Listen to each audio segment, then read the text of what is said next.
Gun control advocates are urging the RCMP to release key information about the firearms used in the deadly school shooting in Tumbler Ridge, BC, 1 month after the attack that killed 8 people, including 6 children. They want to know the model of the guns involved, and they want the police to clarify whether or not they were legally owned. They say the lack of transparency is hurting public trust and the ability that Canadians have on informed debates on gun control in this country. Let's go to Heidi Rathjen from PolySeSouvient. Heidi, welcome back to the program. Thank you for having me. Add me to the calls here. I find it unbelievable at times how opaque our police forces are when it comes to simple details. Tell me about the letter that you've sent to the RCMP and what you want here. Well, like you said, it's been a month. The first week, the RCMP was quite forthright with the information, and they did say that they were legal guns in the home, that they removed them because of mental health issues with respect to the individual who eventually committed the mass shooting, but they returned them. But then suddenly, after 1 week, there was nothing more coming out. So we don't know why the guns were removed, like on what basis they were returned, whether or not they were the ones used in the mass shooting, what model they were, was there a large capacity magazine involved. So currently, as you know, there's a huge political debate going on about banning assault weapons, banning large capacity magazines. And the whole point of these calls for tougher gun control is to prevent more gun violence and specifically mass shootings with respect to assault weapons. And right now, even though we know that there was assault weapons in the gun cabinet that the mother posted, we don't know or we can't certify whether or not they were used in the mass shooting. And so that stifles any kind of, informed debate about whether or not our laws are good enough and to prevent the next mass shooting. And this is, for sure there should be an investigation. Probably that would take longer in terms of, examining why exactly guns were removed and then returned. Even the origin of the guns is harder to ascertain because we don't have a long gun registry anymore in Canada since 2012, so you can't trace the trajectory of a gun back to its original source. But there are things that the police know that they knew the very same day. They knew what models were used. They knew that the mother had a firearm license. They knew that the shooter had a minor's license, but then it expired. But that's where it's limited at, and there's just absolutely no reason why they can't be more transparent with what they actually know, facts that would in no way impede an investigation. Especially since the perpetrator is deceased, and there's there's no public safety reason why they can't be forthright, and it just makes them look really bad because they did the terrible communication around the Nova Scotia mass shooting and the Mass Casualty Commission report. One of the key recommendations is you need to be more transparent.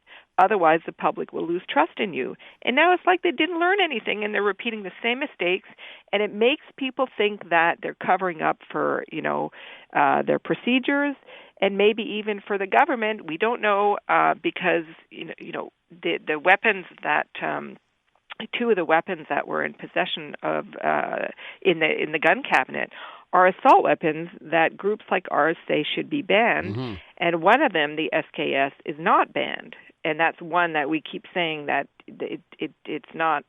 I mean, it's been used in it's the model that's most used in mass shootings and shootings of police officers, and yet the government hasn't banned it yet.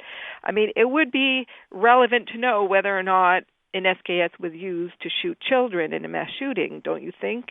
So can I ask you so something? It's extremely frustrating, as you can tell from my. I hear you, and I'm in agreement. And I got to say, there's something curious about this one here too, is because I think there's actually some common ground on this one about the need for transparency between groups like yours and even the so-called gun advocates, those who are for, what they say, responsible gun ownership.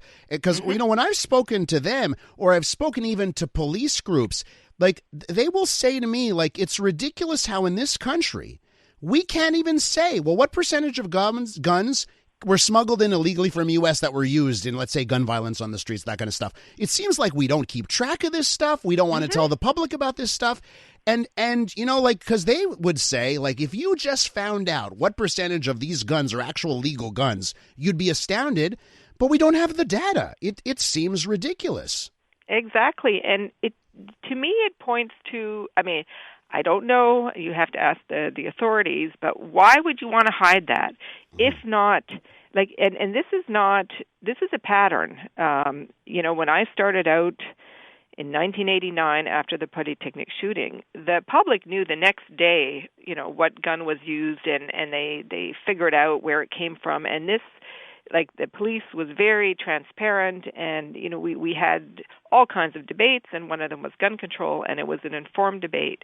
But in the last 10 to 15 years, every time there's like a high-profile shooting, the media, they have to ask more. You know, they have to insist on, you know, knowing the facts of the case, and also, you know, all kinds of factors, but including where, you know, how did they get access to the guns and how do we prevent it next time? Yep.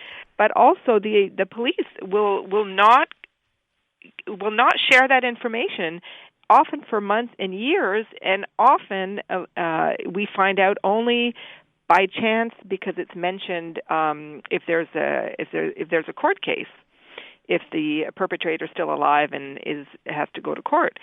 And there's a trial, and we find out through a trial, which is absurd. You know, the duty of the police to be transparent with the public about their procedures, about cases. You know, we have a right to know this information. And a month after this mass shooting, it crossed the line. Like, not that any mass shooting is acceptable, but these were kids involved, and this was a case where obviously it could have been prevented because of the individual showed repeated signs of mental illness. We all know it, huh? The guns were removed, the mental health assessments were done, the community knew, the warning signs are there, and honestly, all I've seen in the last month is the government trying to blame ChatGPT. Exactly. When RCMP was there many times in that household.